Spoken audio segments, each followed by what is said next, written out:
On joint à Jérusalem Agnès Varamian, correspondante pour France Télévisions. Bonsoir. Bonsoir, Patrice. Alors, on vient de l'entendre, grand souci en Occident et de la part notamment de M. Blinken qui est en visite, que ce conflit dégénère vraiment au Liban. En Israël, comment s'est vécue cette crainte? Écoutez, vous savez, M. Blinken va arriver et il va être immédiatement confronté à l'impatience israélienne.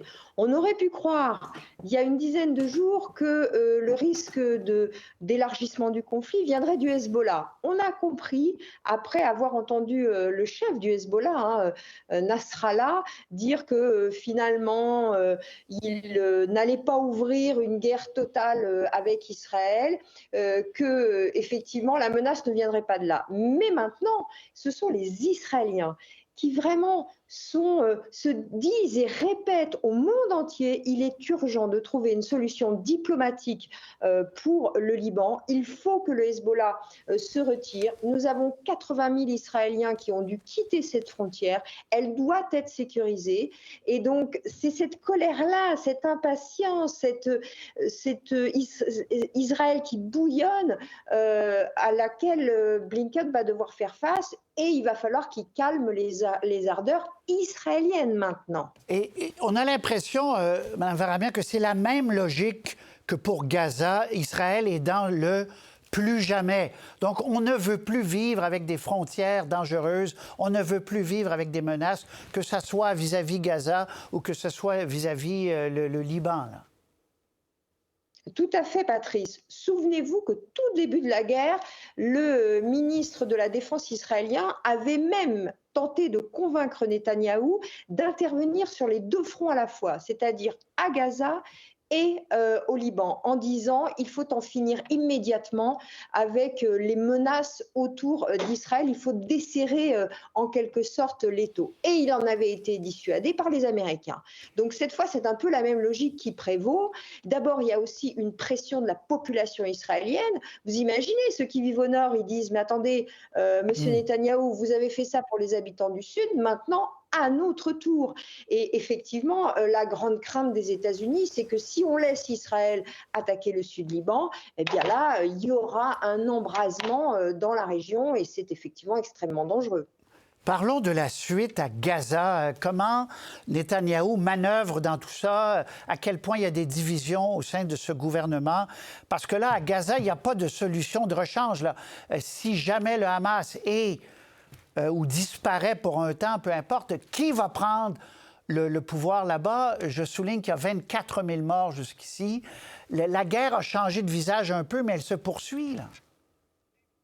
Oui, mais elle évolue, c'est-à-dire que les Israéliens, sans doute sous la pression américaine, ont annoncé au moment même où la campagne américaine d'ailleurs commençait, ce n'est pas tout à fait un hasard, que leurs opérations étaient pas terminées, mais qu'elles allaient changer de nature dans le nord de la bande de Gaza, que autour de Gaza City notamment, eh bien, les structures militaires du Hamas avaient été anéanties et que maintenant ils allaient se concentrer dans le sud, c'est-à-dire Khan Younes et puis l'extrême sud avec Rafah, parce qu'ils pensent que les otages sont là et que aussi les chefs du Hamas y sont. Alors, ils n'ont pas dit que la guerre allait se terminer, bien loin de là, bien au contraire, mais ce sont des opérations qui, au nord, vont consister en des incursions, si vous voulez, puis au sud, ça sera des bombardements moins massifs. Ça, c'est sous la pression américaine, et donc ce qui fait que les Israéliens ont concrètement sorti 4 brigades de Gaza, ça fait quand même près de 20 000 hommes, donc c'est beaucoup. Et que pour la première fois, eh bien, Yoav Gallant, le ministre de la Défense, a proposé un plan pour le jour d'après à Gaza, en disant, dans le jour d'après, eh bien, Israël ne va pas occuper Gaza, ne va pas gérer les civils de Gaza. Il y aura une implication de la communauté internationale pour reconstruire Gaza. Et puis, les pays arabes devront aussi prendre leur part. Bien sûr, il n'a pas mentionné l'autorité palestinienne parce que ça, c'est encore assez tabou dans la bouche des dirigeants israéliens. Bon, alors on verra la suite. Rapidement, il a eu une défaite pour sa réforme, sans tout refaire l'histoire.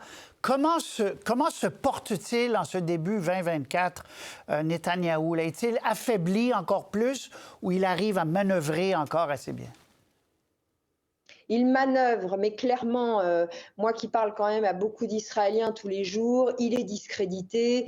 On ne le voit pas survivre à cette guerre. Bien sûr, plus elle se prolonge et plus lui-même peut encore rester en place. Mais enfin, si on regarde les sondages d'opinion, ce n'est plus du tout lui qui tient la corde, c'est Benny Gantz, ce sont des hommes alternatifs. On dit même ici qu'en Israël, qu'il devrait y avoir de nouvelles élections courant 2024.